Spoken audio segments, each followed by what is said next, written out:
Hello, everyone, and welcome to the 2022 Grandparents' Day celebration.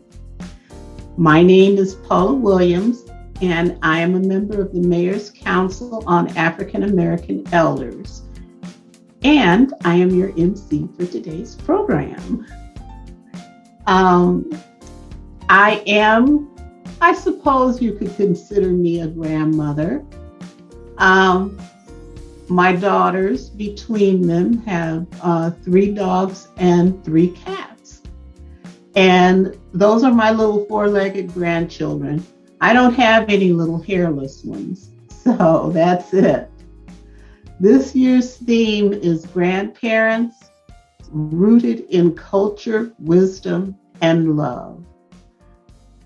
We have a wonderful program for you today, and I am very excited to be your MC. So let's get started by singing the Black National Anthem.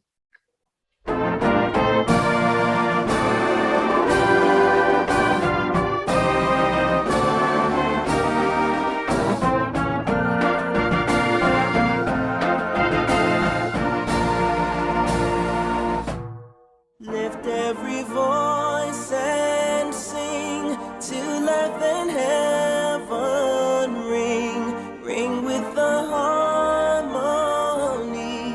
of liberty. Let our rejoicing rise against the listening skies. Let it resound loud as the rolling sea. Sing a song full of the faith that the dark past has taught us. Sing a song full of the hope that the present has brought us. Facing the rising sun of a new day begun. Let us march on till victory is won.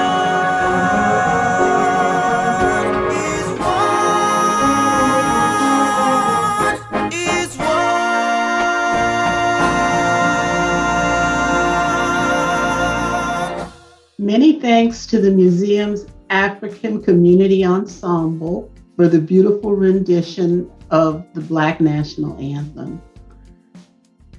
Now, let's take a moment of silence in remembrance of those we lost on 9/11.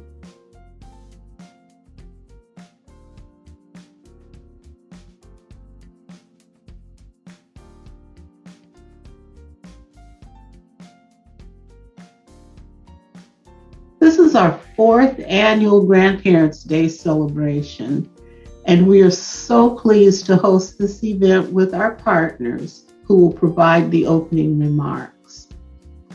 First, we'll hear from AARP, followed by Aging and Disability Services, and then the Mayor's Council on African American Elders, and finally, the Northwest African American Museum. Greetings. My name is Crystal Tolbert Bell. I am the State Operations Manager for AARP Washington. I am very pleased AARP is co-sponsoring this event with the Northwest African American Museum, the City of Seattle's Mayor's Council on African American Elders, Aging and Disability Services, Age Friendly Seattle, and others for the 2022 Grandparents' Day celebration.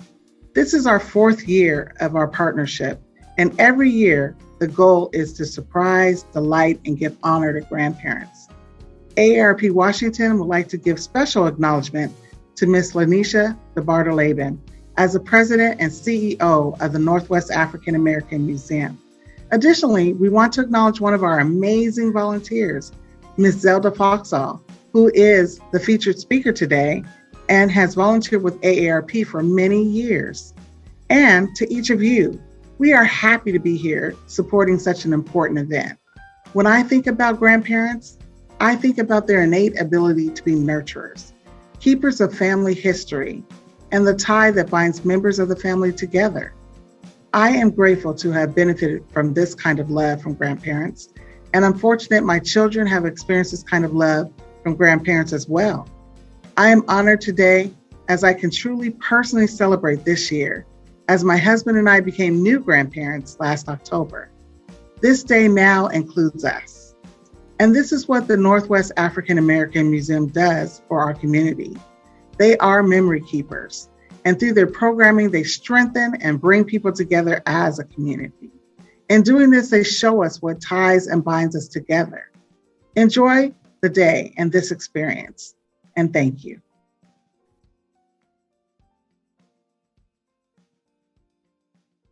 You. And it's such a joy and honor to be here today.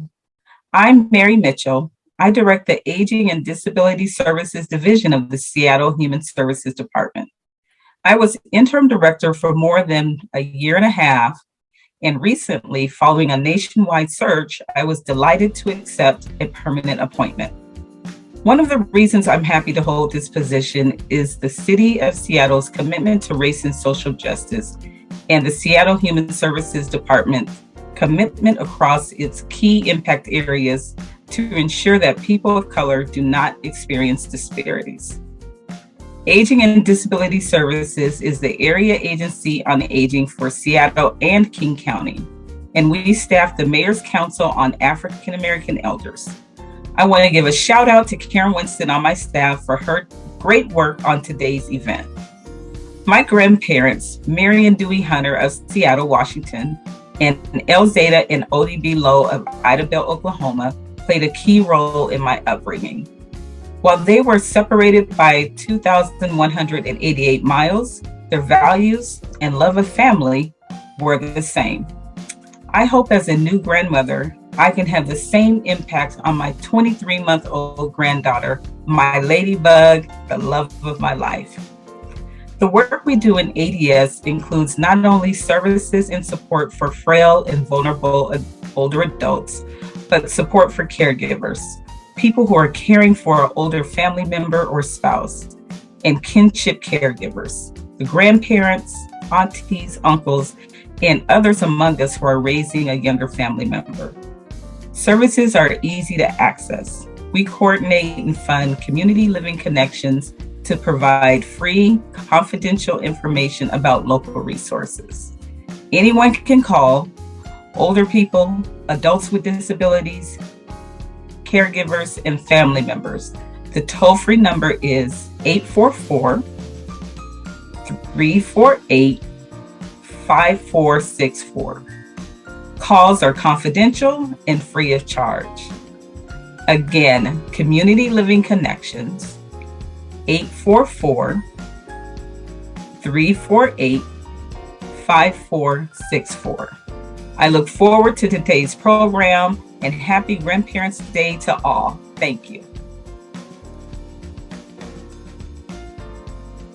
My name is Benjamin Abe, and I am the interim chair of the Mayor's Council on African American Elders. We are a City of Seattle Commission, and we advocate for a better quality of life for all the adults of African descent in Seattle and King County. We are so pleased to be hosting this our fourth annual event with our partners, AARP, the Northwest African American Museum, the Seattle Human Services Department, Aging and Disability Services, and Age Friendly Seattle. Enjoy the program and happy Grandparents' Day.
We're going to hear from Nana Kabibi Monet, who performed a spoken word poem she wrote called Taking Me.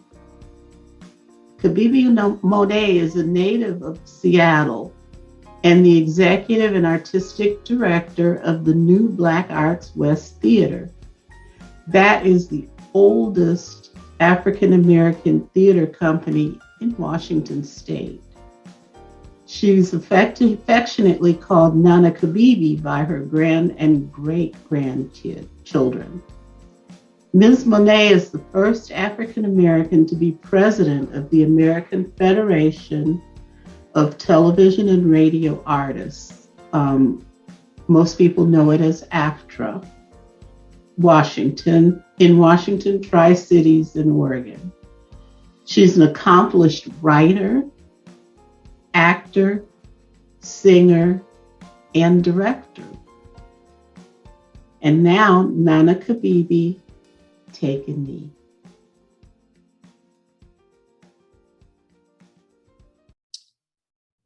Happy Grandparents' Day, everyone. All aboard! Like the powerful rumbling feel of a locomotive headed towards freedom, starting out slow and gathering speed. Take a knee, take a knee, take a knee. Like the sound of a railroad car moving towards equality. Take a knee, take a knee, take a knee, take a knee.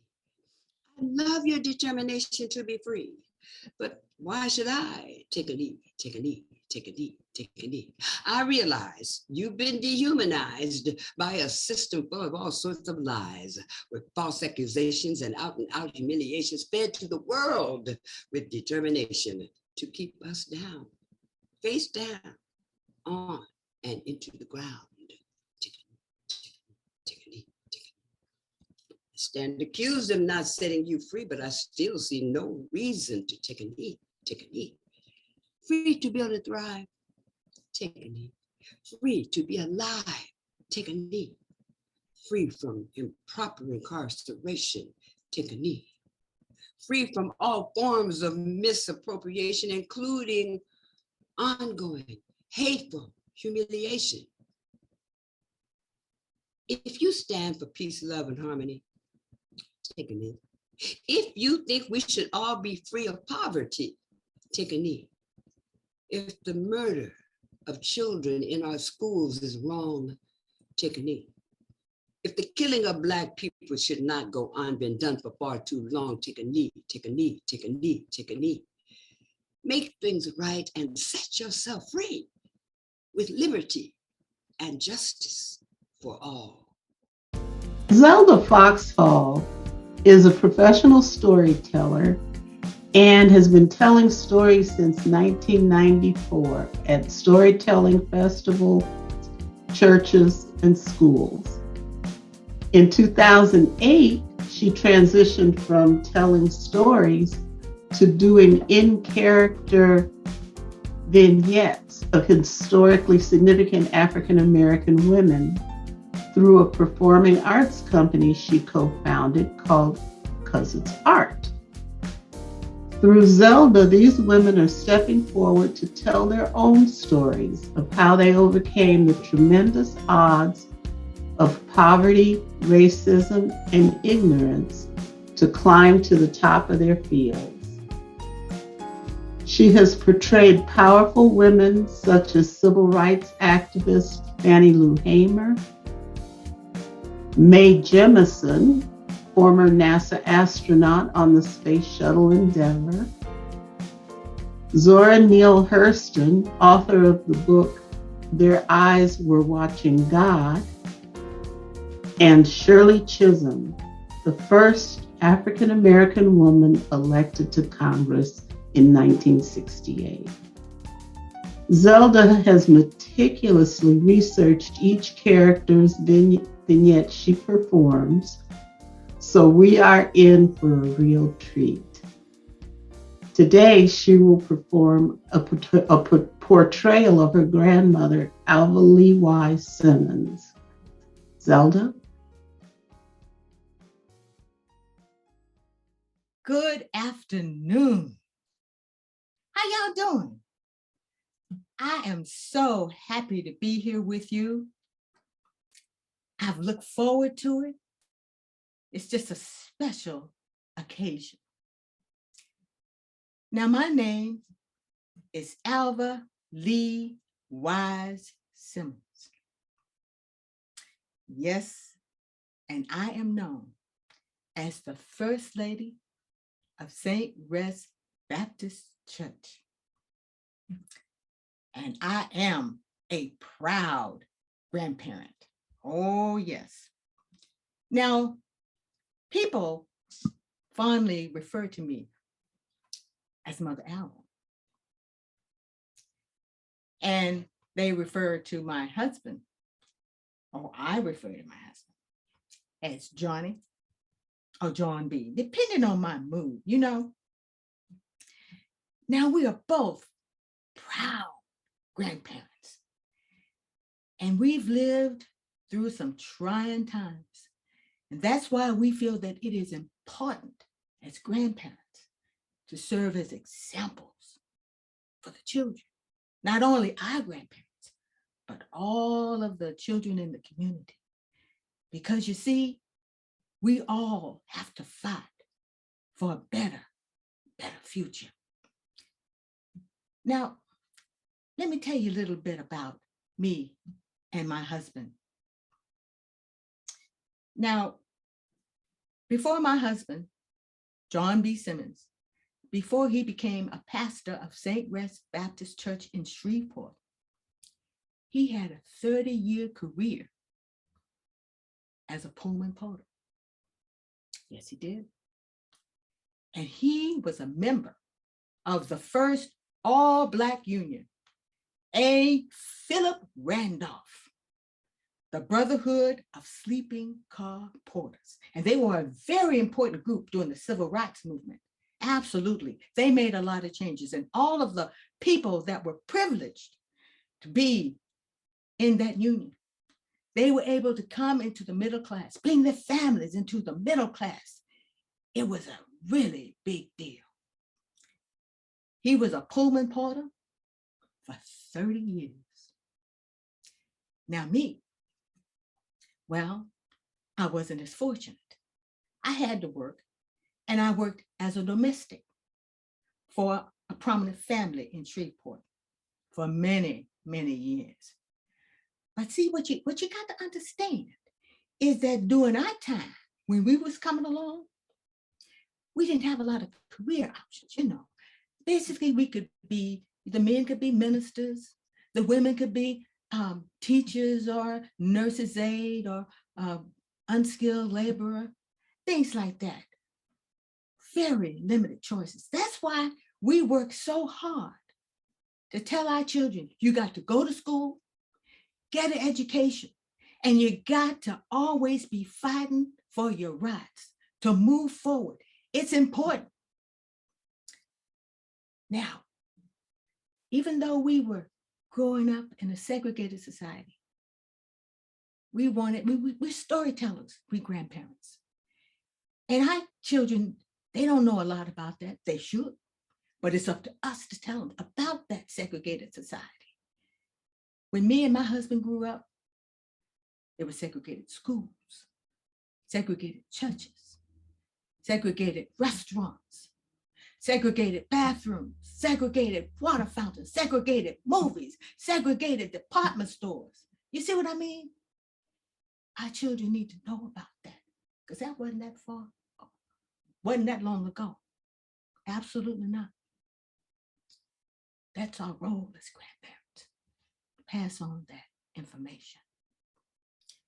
Now, another thing that me and my husband did, see, we churchgoers, not everybody is, but me being First Lady of St. Rest Baptist Church, he being the pastor, we were always in church. Now, my husband was a prominent deacon for many years. And then in 1952, he got an opportunity to become pastor of his own church, St. Rest. And 9 years later, he was able to build a church, a building from scratch, because we've grown so big. And you know, most churches, Black churches in those days, when they wanted to get a bigger church or a better church, the only opportunity they had was to go buy one from a white congregation that was selling theirs. We didn't have the resources to build our own church buildings. But we did. We built a brand new, beautiful, beautiful building right in the heart of our community. It was the pride and joy of our community, lifted our spirits, gave us pride when we looked at that building. We had a beautiful sanctuary. We built a kitchen where we could cook food and a big dining room where the church members could eat together. We had classrooms where we did Bible study, but not only Bible study in the classrooms. We had classes during the week where the kids could come in and study the homework so they could get smart. It was very important to us. My husband had this nice office for his staff and himself, and we even had a nursery. I tell you, it was a dream come true. We were all so proud. Well, 6 months after we moved into that church, in October of 1961, early on a Sunday morning, about 6 o'clock, my husband got a phone call. The person on the other end of that phone said, "Is this Reverend Simmons?" He said, "Yes, it is." He said, "Well, Reverend Simmons, your church has just been bombed. We need you to come down here and see about it right now." I tell you, my blood ran cold when I heard that. I shook to my very soul. Somebody had bombed our church. But you know what the worst part about it was? They bombed the nursery where our babies sleep. But thank God, as I said, it was early on a Sunday morning at 6 o'clock. Nobody was there. Thank God. But we knew that it was a scare tactic. Because see, my husband and all the other Black ministers, they had their meetings with Dr. Reverend Martin Luther King. And they had consulted him on how they could go about leading a boycott of the buses in Shreveport so we could segregate the buses. They were busy. And this was a sign to get them to stop, scare them away. Well, I was scared. I was indeed scared. But not my husband. That bombing of his church just made him even more determined. He says, "I'm not backing down for nobody. I have a right to live as a first-class citizen in this country. And ain't nobody gonna scare me off. We moving forward." Well, we go from 1961 to 1964, which was a very special year. And if any of y'all are church folk, y'all know that every year, at least in the Southern Baptist Negro tradition, we have church conferences. And the conferences can be anywhere in the United States. Every year it's a different city. So in 1964, we were going to Milwaukee. Now we went every year. me and my husband, and we'd always take Zelda, my granddaughter, and our grandnephew, right? You know, expose our children to different things, different venues, different cities, different people. We felt that was very important. So we always took them and we always drove. We didn't fly. And so Johnny, my husband, was very careful in that he had a new car every other year. Because I tell you, in those days, you couldn't afford a breakdown because not every place would work on a Negro's car. You got to be careful. That's why we always traveled with the Green Book. Y'all know about the Green Book. You didn't leave home without it. That Green Book was there to help you find the gas stations that would cater to Black folks, gas stations that would let Black folk use the bathroom. They would cater to places where, if you want to lay your head, they had little family hotels that took Black people, run by Black people, owned by Black people. That was the kind of world that we dealt in. And many times you could find on the road a Black family that owned a restaurant where you could stop and eat. But you always had that Green Book with you. You never left home without it. Well, as I said, 1964 was a real special year because on July 2nd, 1964, President Lyndon B. Johnson signed the Civil Rights Bill. And that Civil Rights Bill guaranteed Negroes the right to be able to go and do just like everybody else. We could eat in the restaurants. We could go to any gas station. We could go to the department stores. We didn't have to sit in the Negro section of the movies. It did all that. And I got to tell you, my husband was excited. Oh, he just couldn't stand it. You see, the bill was passed July 2nd. And we were on our way to Milwaukee that August. And so he come in to me in the kitchen. He said, Alva, we gonna eat in the restaurants when we go to Milwaukee this time. We're gonna be eating on the side of the road, Alva. We're gonna stay in the hotels if we need to. We can be able to go to the gas stations and use the restrooms. Alva, it's a new day. We don't have to have that Green Book anymore. Things have changed. Well, you know, I said, Johnny, I'm so glad Johnson signed that bill. He did a good thing. But he just did that, Johnny. He just did that 4 or 5 weeks ago. Do you think people's hearts changed that fast? I'm thinking that you maybe can legislate laws, but you can't legislate hearts. Some of those people still ain't. Some of those people don't want us there. So what I would suggest to be the wise thing, Johnny, is that we wait. Maybe we do that next year, but not now. But I saw his jaw tightening. And I said, Johnny, do you remember all those college kids when they were trying to desegregate the lunch counter? Do you remember that, Johnny? We saw that on television.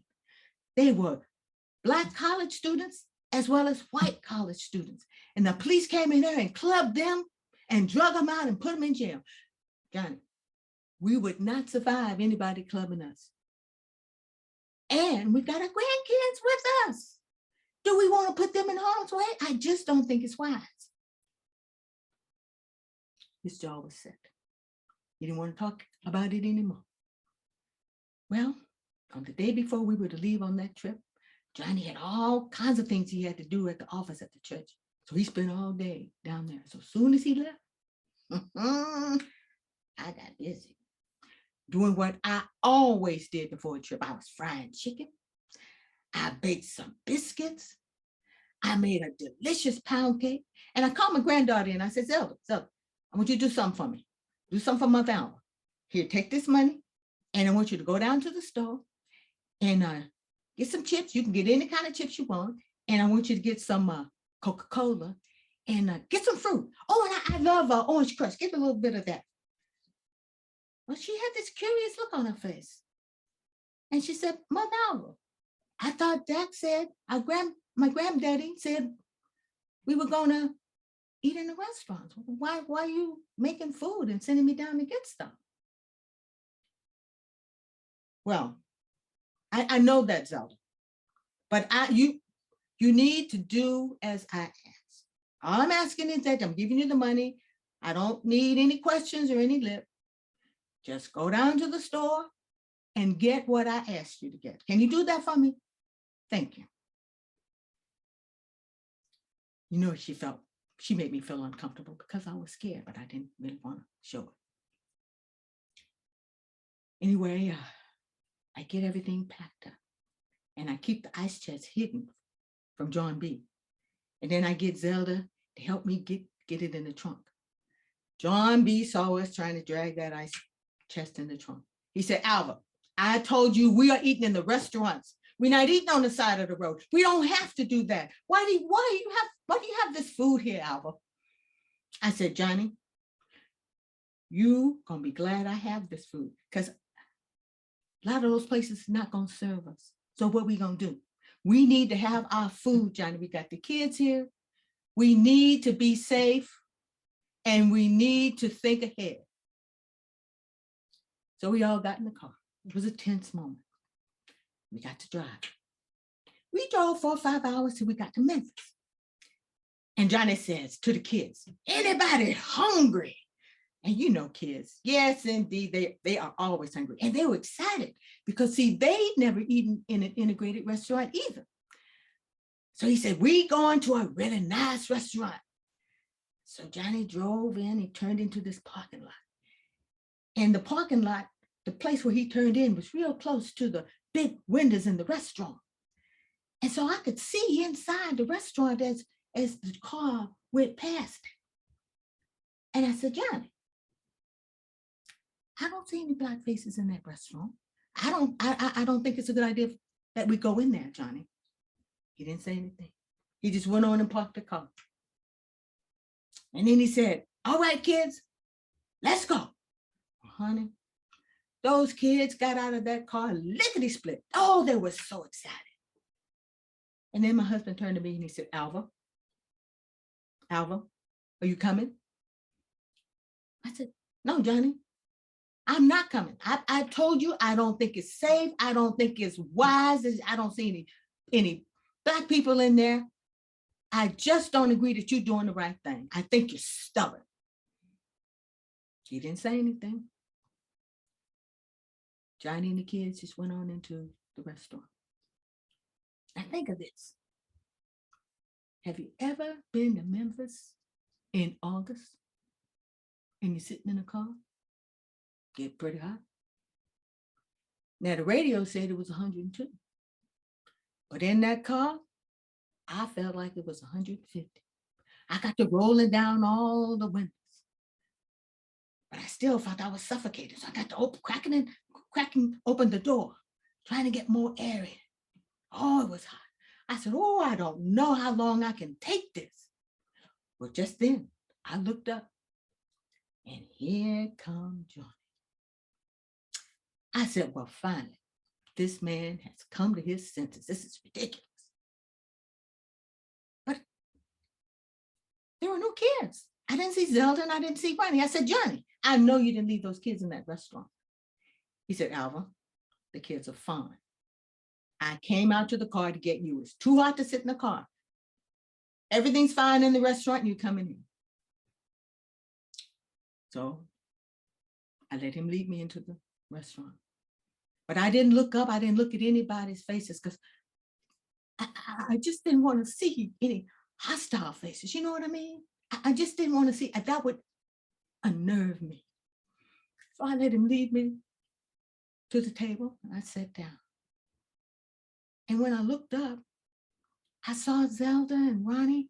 They were having a great time. They were relaxed. You know, they were doing the things that kids do. They weren't minding anybody else. And you know, Johnny had let those kids order anything on that menu they wanted. And my granddaughter had the nerve to order a banana split for dessert. So I got to feeling a little more comfortable. Nobody was really looking at us. And so as my granddaughter started digging into her banana split, she looked at me and she said, Mother Alva, why didn't you want to come into the restaurant?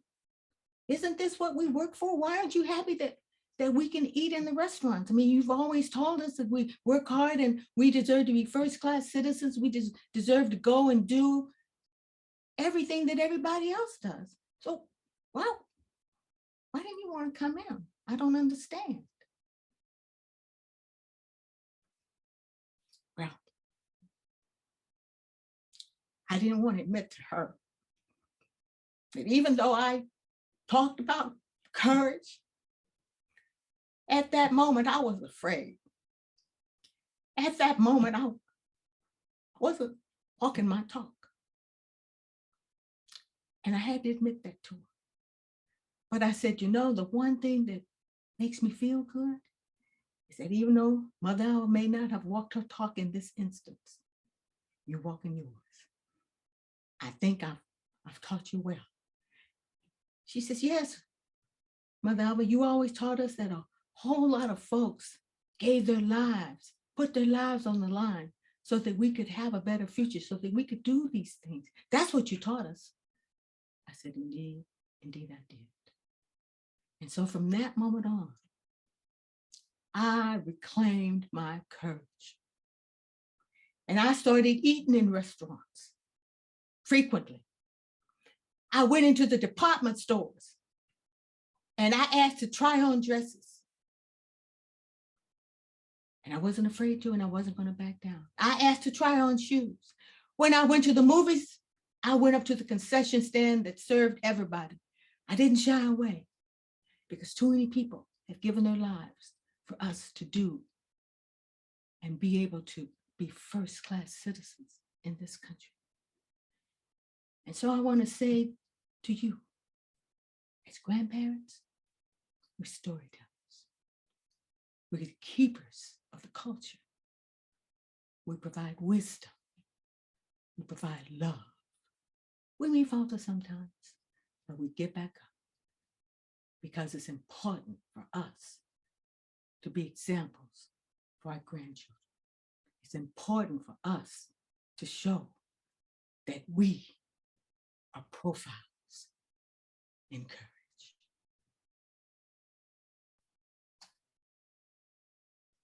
So happy to be here with you today, and God bless you.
The first 2022 Elder Circle inductee is Minnie Collins. She's a poet, educator, administrator, and faithful community volunteer.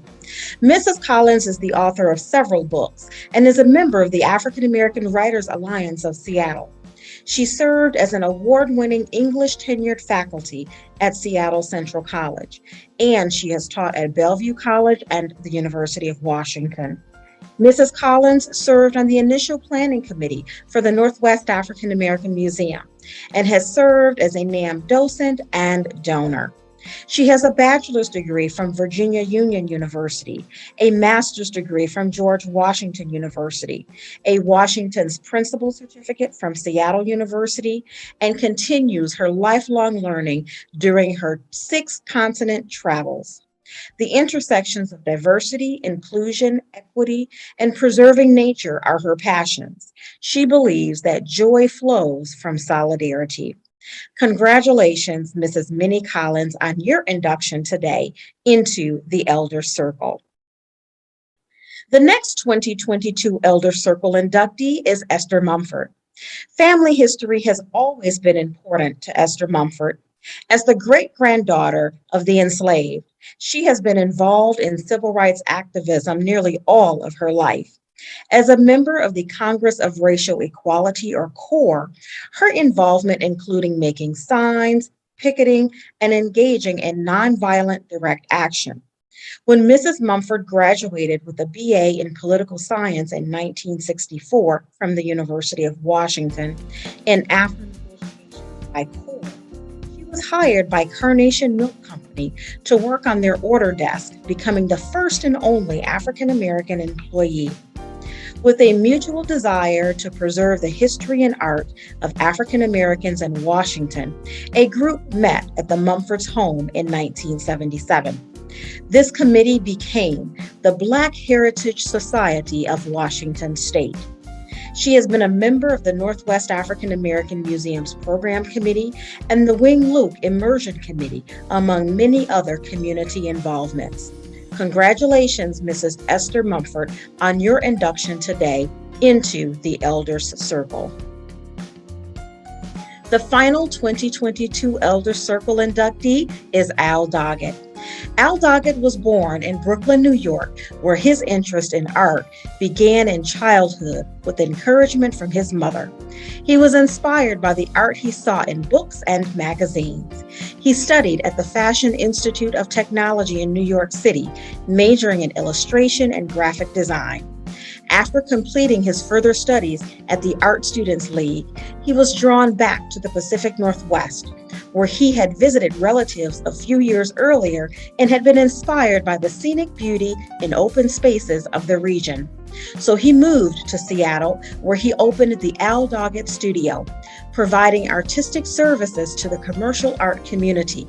He also created fine art for exhibitions throughout the Northwest.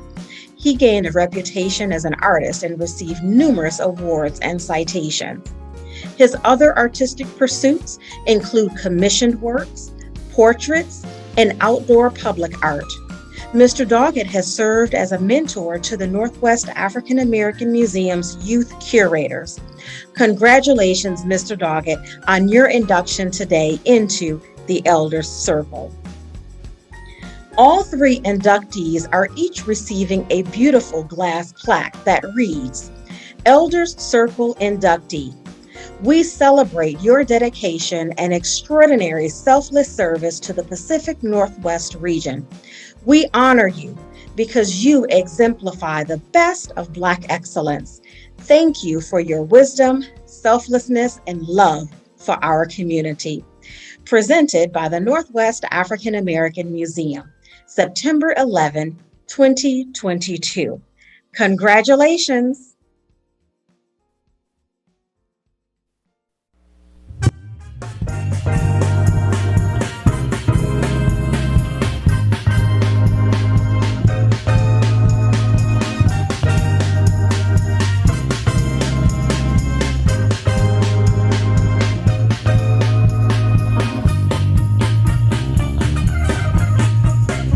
We shall overcome. We shall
Thank you, Ace, for that beautiful song.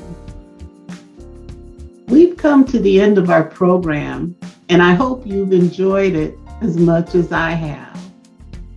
Many thanks to everyone for joining us today, and special thanks to everyone on our program, including the sponsors of this event. The day is not over yet, though. There's still time to go out and do something grand for Grandparents' Day. Thank you and be well.